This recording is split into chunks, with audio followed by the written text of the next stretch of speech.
안녕하세요. 법률사무소 기린의 건설분쟁 전문 변호사 최은영입니다. 네, 여러분, 나홀로 집행, 오늘 준비했습니다. 나홀로 집행, 그러니까 오늘은 이제 채권 압류를 제가 알려드릴 거거든요. 보통 채무자들이 돈을 안 갚았을 때 지급명령 결정을 받아서 혹은 승소 판결을 받아서 내가 분명히 돈 받을 권리가 있다라는 것까지는 왔는데 채무자가 자발적으로 돈을 주지 않는다. 네, 그럴 때 채무자 재산을 뺏어서 와야죠. 네, 그 과정을 이제 집행이라고 하거든요.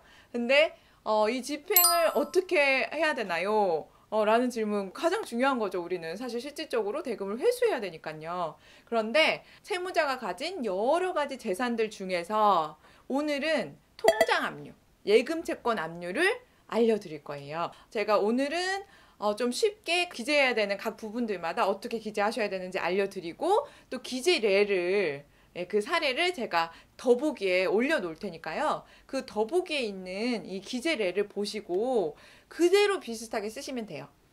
특히 청구 취지는 그대로 복사해서 붙여넣기 하시면 되고요. 그 다음에 청구 원인도 뭐 금액이나 사건 번호 정도만 바꿔서 쓰시면 되고, 별지 목록도 은행명이나 그 다음에 금액 정도 바꿔서 쓰시면 큰 문제가 없게끔 제가 올려놓을 테니까 보시고 기재를 하시는 걸로. 그래도 조금 전반적으로 이해가 돼야 이렇게 뭘 쓰라는 거구나 라는 거를 아셔야 작성하시기가 편하실 거기 때문에 그거에 대해서 좀 쉽게 설명을 드려볼게요.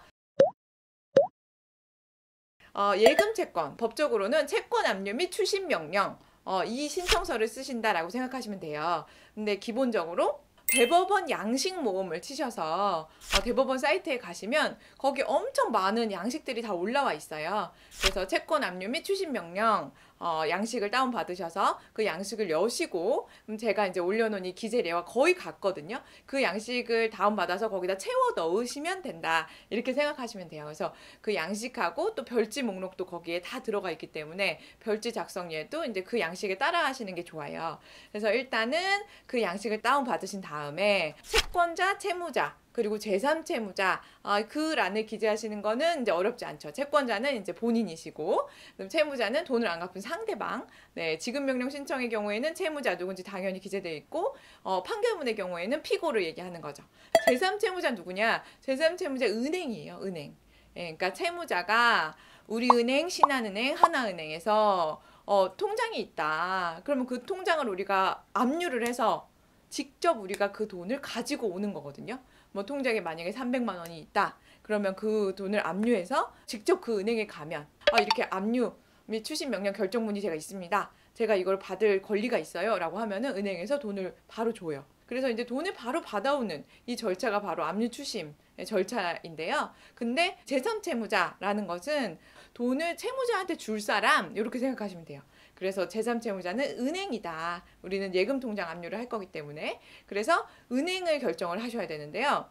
은행은 하나만 하셔도 되고 뭐 5개를 하셔도 되고 시중은행 10개를 하셔도 상관은 없어요. 채무자가 주로 사용하는 주거래 은행을 선택하시는 게 가장 좋겠죠. 그리고 이제 추가적으로 하나만 걸기엔 좀 불안하니까 다른 은행도 좀 한 2-3개 걸자. 그러면 이제 2-3개 더 넣으시면 돼요. 선택해서 넣으시면 돼요. 예를 들어서 우리는 신한은행, 국민은행, 우리은행 이렇게 3개를 걸겠다라고 결정을 하셨어요. 그러면 뭐 제3채무자 1, 신한은행, 주식회사 신한은행 쓰시고 법인 등록번호, 주소, 대표이사까지 쓰시고, 그 다음에 2, 국민은행, 3, 우리은행 해서 이 란을 다 기재를 하시면 돼요. 그런데 이제 주소랑 대표이사 이런 거 모르는데 이런 생각이 되시잖아요. 이거는 대법원 인터넷 등기소에 가셔서 법인 등기를 선택하시고, 그리고 이제 신한은행을 검색하시면 신한은행 본점 등기부가 나와요. 반드시 본점이어야 돼요. 지점이면 안 돼요. 그래서 본점 등기부를 발급을 받으세요. 그 등기부에 법인 등록번호도 나와 있고, 그 다음에 주소도 나와 있고, 대표이사가 누군지도 다 나와 있어요. 그래서 그거를 보고 그대로 기재를 하시면 돼요. 쉽죠?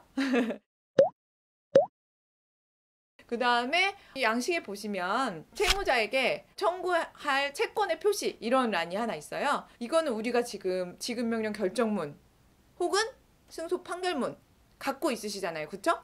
그 지급명령 결정문에서 승소한 금액 얼마냐, 이거 얘기하는 거예요. 근데 승소한 금액만 압류를 하면 안 되겠죠. 지급명령 결정문에서 2천만 원 지급하라는 결정문을 받았어요. 혹은 승소 판결문에서 2천만 원 지급해라 라는 승소 판결을 받았어요. 그러면 그 2천만 원은 원금이고 그 이후에 이자가 붙어 있잖아요. 그렇죠? 그 결정문 혹은 승소 판결문에 그대로 써져 있는 그대로 이자가 붙는다라고 생각하시면 돼요. 이자가 없는데요. 그러면 이자 안 붙는 거예요.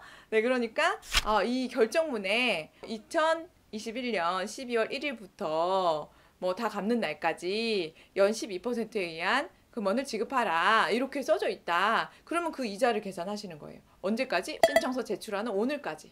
그 이자 계산은 채권의 계산 이렇게 쓰시면 계산기가 나와요. 그래서 날짜 입력하시고 원금 입력하시고 그래서 언제부터 언제까지 이렇게 입력하시면 그 이자 금액이 얼마인지 쫙 나오거든요. 그래서 그 이자까지 포함해서 원금 2천만 원하고 그 다음에 이자 얼마 합계 금액 얼마, 뭐 2,050만 원 이렇게 해가지고 합계 금액을 쓰시는 거예요. 그런데 우리가 은행이 3개잖아요. 은행이 3개면 2,050만 원, 2,050만 원, 2,050만 원 이렇게 압류를 안 해줘요. 그래서 이 은행 3개에다가 금액을 나눠야 돼요. 2,050만 원이면 주거래은행이 신한은행이더라. 그러면 이 신한은행에는 1,500만 원. 그 다음에 국민은행하고 우리은행에는 뭐 나머지 뭐 550만 원을 뭐 나눠서 뭐 275만 원씩 이렇게 이런 식으로 금액을 마음대로 나누시면 돼요. 본인이 생각하셔서 뭐 원칙이 있는 게 아니기 때문에 적당한 금액으로 나눠서 신청을 하셔야 된다 이렇게 생각을 하시면 돼요. 그리고 이 나눈 금액은 별지 목록에서 표시가 돼요. 별지 목록. 그래서 이제 별지 목록 기재는 조금 이따가 말씀을 드릴게요. 다음으로 보시면은 신청 취지 나와 있는데 이거는 그대로 복사해서 붙여넣기 하시면 돼요. 추심할 수 있다라는 문구까지 전부 다 넣으셔야 추심이 가능합니다. 그 다음에 이 신청 이유도 어렵지 않아요. 신청 이유는 뭐 주요 내용이 이런 거예요. 제가 채무자한테 뭐 2021년 12월 1일자로 지급명령 결정을 받았는데 그런데 채무자가 아직도 변제를 하지 않고 있습니다. 그래서 부득이 이 사건에 압류 및 추심 명령을 신청하게 되었습니다. 근데 이 내용이에요. 이게 끝.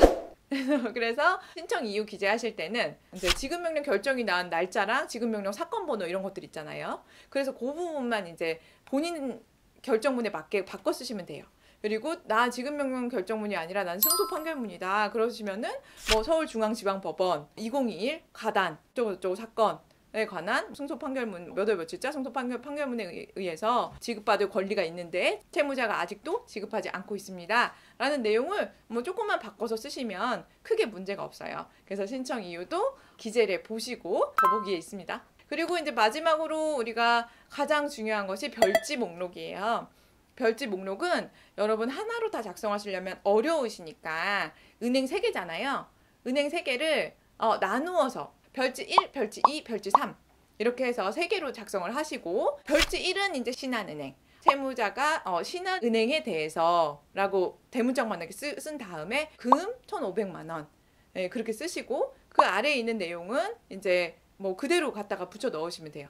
그래서 뭐 신한은행인지 뭐 국민은행인지 우리은행인지 이 부분은 좀 고치셔야 되거든요. 그 부분도 뭐 어렵지 않잖아요. 그것만 바꾸면 되니까. 그리고 이제 그 아래에 쭉쭉쭉 뭐 압류의 순서나 뭐 이런 것들이 기재되어 있어요. 그리고 개인인 경우에 채무자가 개인인 경우에는 생활에 필요한 최소 금액에 대해서는 이제 또 압류할 수 없다. 이런 내용이 여기 기재되어 있거든요. 그래서 그런 것들은 이제 빠짐없이 다 기재를 하셔야 돼요. 이거를 뺐다. 그럼 법원에서 별지 목록 다시 제출하세요. 이렇게 보정이 나오기 때문에 반드시 그대로 작성하셔야 돼요. 은행명이랑 이런 것만 바꾸시고 그대로 작성하셔야 된다. 이렇게 생각하시면 돼요. 그렇게 해서 채권 압류 및 추심명령 신청서와 별지 목록 작성이 완성이 됐어요. 그러면 이거를 이제 접수를 해야 되죠. 접수는 대법원 전자소송 사이트에서 접수가 가능합니다. 물론 종이를 출력해서 법원 갔다가 종합민원실에 제출하셔도 되고요. 근데 전자소송이 워낙 잘 돼 있어서 집에서 편하게 전자소송으로 한번 접수해 보시는 거를 저는 이제 추천드립니다. 그래서 전자소송 가셔서 민사집행 누르시고 그 다음에 이제 채권 압류 및 추심 명령 누르시고 그렇게 해가지고 이제 작성하신 거 그대로 뭐 입력하실 거 입력하시고 별지 목록이랑 다 첨부해야 되거든요. 첨부할 거 첨부하고 이렇게 해가지고 제출하시면 돼요. 그런데 첨부 서류는 뭐를 첨부해야 되냐? 만약에 채무자가 법인이다. 그럴 경우에는 반드시 법인의 등기사항 전부증명서가 있어야 됩니다. 그리고 채무자가 개인이다. 그럴 경우에는 채무자의 초본이 있어요. 주민등록 초본이 첨부가 돼야 돼요. 이 주민등록 초본은 어떻게 뜻이냐? 우리 지급명령 결정문 내지는 승소 판결문 있잖아요. 이거랑 채권 압류 및 추심명령 신청서 작성하셨죠? 이 작성하신 거 이거 그냥 한글 파일로 출력하셔서 가지고 주민센터 가시면 채무자의 초본을 발급해줘요. 그 다음에 제일 중요한 거 뭐예요? 판결문, 지급명령 결정문 당연히 첨부돼야 되고요. 그 다음에 집행문. 네, 지급명령의 경우에는 집행문이 딸려 있어요. 딸려 있어서 집행문 따로 발급을 안 받으셔도 되는데 승소 판결문의 경우에는 집행문에 따로 발급을 받으셔야 됩니다. 그래서 이제 법원 가셔서 종합민원실 가셔가지고 집행문 발급 발급해 주세요. 그러면 이제 인지 500원 내고 발급해 주거든요. 그래서 집행문하고 총달 확정증명원. 가집행의 경우에는 이제 확정증명원을 발급 안 받으셔도 되지만 이제 총달 증명원은 발급 받으셔야 되거든요. 가집행이란 뭐냐? 판결이 확정되지 않았을 경우. 근데 판결이 지금 확정됐다. 그러면 송달 확정증명원도 발급해 주세요. 그러면 같이 발급해 주거든요. 그래서 집행문과 송달 확정증명원을 반드시 발급을 받으셔서 같이 첨부가 돼야 된다. 이거 잊으시면 안 돼요. 이렇게 다 첨부를 하셔가지고 전자소송으로 접수하고 이제 인지송달료 이제 나오면 가상계좌에다가 입금하시면 되고요. 전자소송 너무 어렵습니다 하시는 경우에는 제가 말씀드린 이 양식대로 채권 압류 및 추심명령 신청서, 별지 목록 다 각각 출력하시고요. 그리고 첨부 서류도 다 종이로 뒤에 붙이셔가지고 그리고 법원 가셔서 접수하시면 돼요. 인지송달료 은행에서 납부하신 것까지 같이 첨부해가지고 접수하시면 채권 압류 및 추심명령 신청이 완성됩니다. 특별히 잘못된 게 없으면 결정문은 1, 2주 안에는 나와요. 그래서 이렇게 기다리시면 되겠고 제3채무자 진술최고서라는 게 있어요. 은행이 지금 채무자한테 줄 돈이 있는지 없는지 있다면 얼마가 있는지 그 예금 통장에 얼마가 있는지 이런 것들을 이렇게 지금 물어보는 거거든요. 근데 이 제3채무자 진술 최고서도 대법원 양식 모음에 가시면은 같이 있으니까 작성하셔서 같이 제출하셔도 되고요. 그냥 나는 결정문 나오면 은행에 그냥 방문해서 알아보겠다 하시면 제3채무자 진술 최고 신청은 안 하셔도 크게 상관은 없습니다.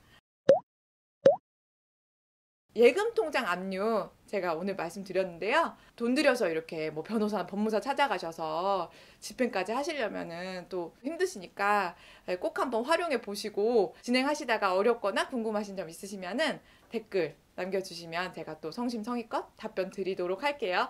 네, 여러분 오늘도 도움 되셨다면은 좋아요와 구독, 알림 신청 부탁드립니다. 네, 즐겁게 봐주셔서 감사합니다.